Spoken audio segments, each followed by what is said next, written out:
What do you say about that? You ready to get on with our comics for the evening? Yes. All right. Our first performer for the evening is a dear friend of mine.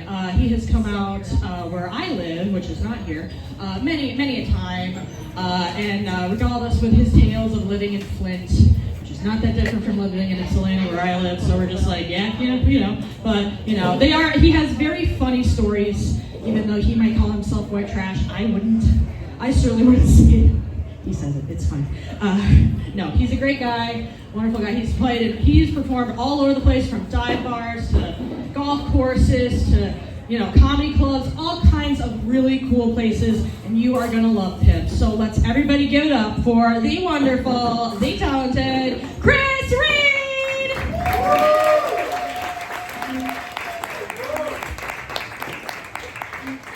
So what up? You guys have a good summer?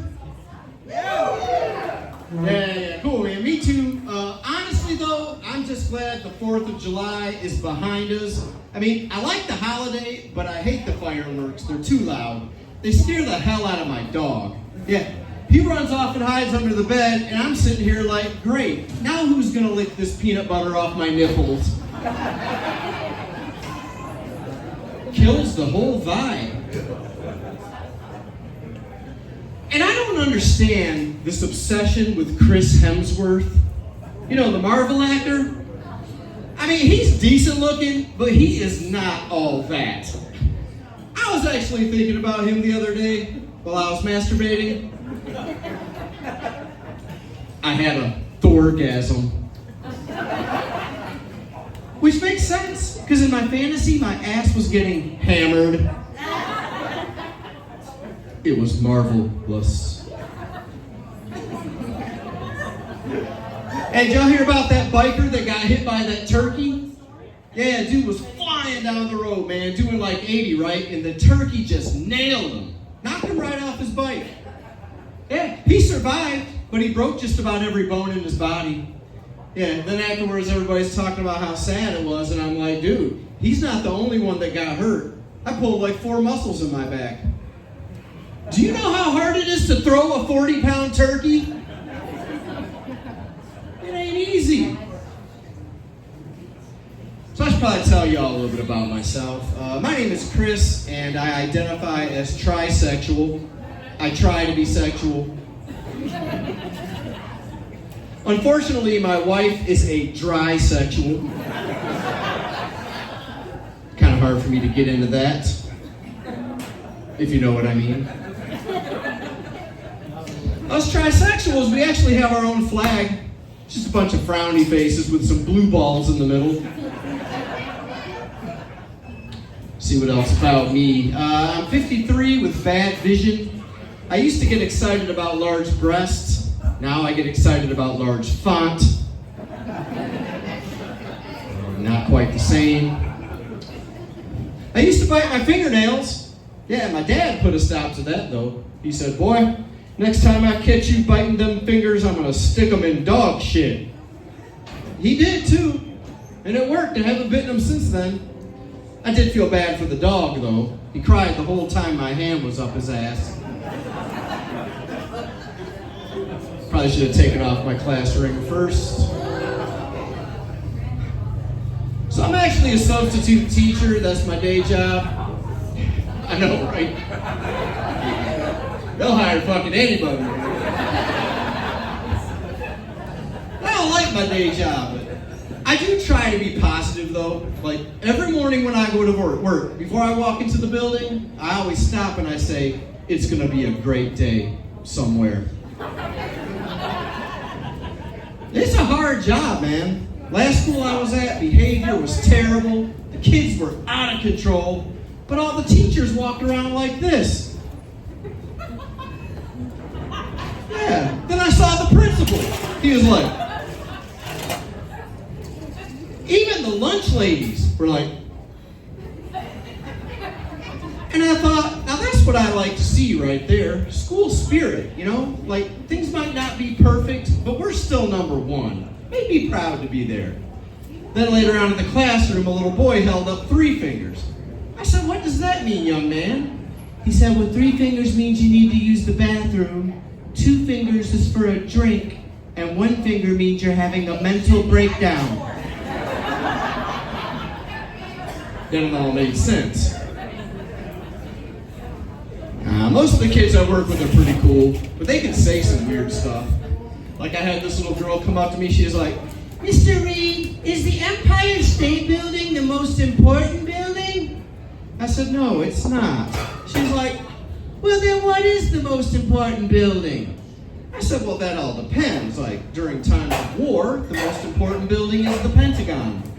In times of peace, the most important building would be the United Nations. After the day like I've had today, the most important building is Murray's Liquor.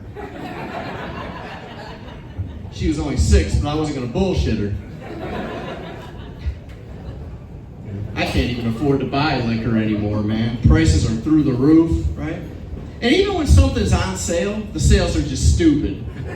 Like, I saw this sale that said, buy 15 bottles of Pantene, save $2. I'm like, 15 bottles? What am I shampooing? A 70s bush? Stupid. Hey, speaking of stupid, I got those energy-saving light bulbs. What a joke. I mean, yeah, they use less energy, but they also barely put out any light. Good thing is, now it's not so bad when my wife asks me to do her with the lights on. That's a joke.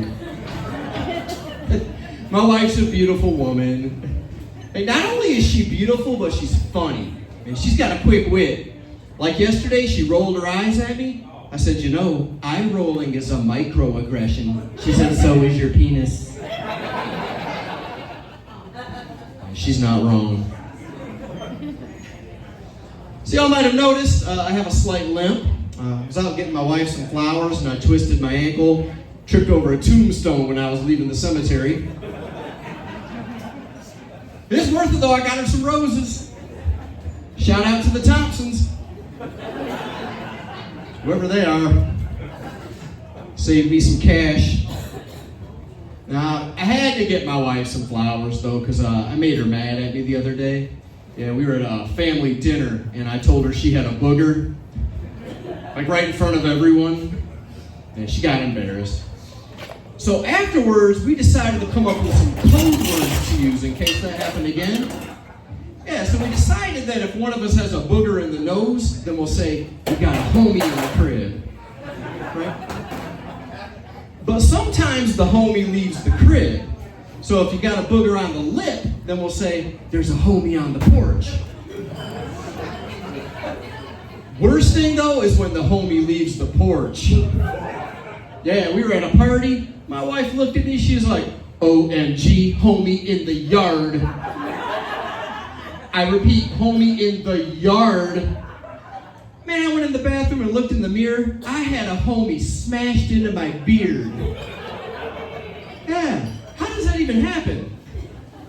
Oh, but that ain't nothing. We were at Meijer in the checkout lane, and I sneezed real hard. My wife was like, homie across the street. I looked at the dude in front of us. My homie was stuck to the back of his neck. Yeah. We were cracking up too. Until the dude turned around. He was like, what's so funny? I was like, nothing, man. We were just laughing about something that happened to my homie. That was a close one. Yeah. So my wife is she's actually a therapist. She's an expert in depression, anxiety, trauma, PTSD, grief and loss, substance use, and attachment disorders, which basically means she's qualified to deal with my shit, right? But the ironic thing about her being a therapist is that she loves to talk. Man, she talks so much, I went out and bought a hearing aid just so I could turn it down. Yeah. Her favorite thing to talk about is her dreams, which I don't mind listening, but then when she asks me about my dreams, it makes me feel kind of stupid. Like this morning we were laying there, she was like, Last night I had a dream that my dad was in a retirement home and I went to visit him, but they wouldn't let me in to see him. So I found the window to his room and I could see him, but he couldn't see me. And he was laying there in a bed and he had the keyboard that I bought him for his birthday, except all the keys were missing. And then all of a sudden everything went dark and I could hear Amazing Grace playing in the background. And I tried to call out to him, but there was no sound coming out of my mouth. And I know there's a lot of symbolism there, but I'm just not sure how to analyze those things. Then she looks at me and she's like, "Did you have any dreams?" I'm like, "I dreamt that I was at Disneyland with Chris Hemsworth." That's all I got.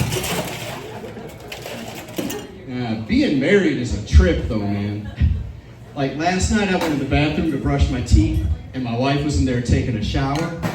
And all of a sudden, I hear her shoot a snot rocket. Yeah. I was like, "Gross! What are you doing in there?" She was like, "Well, I blow my nose in the shower to save on toilet tissue." And I couldn't really get mad about that, because that's the same reason I shit in there. It's fine. The hair trap catches all the corn. And most of the peanuts. All right, my name's Chris Reed. Thank you so much.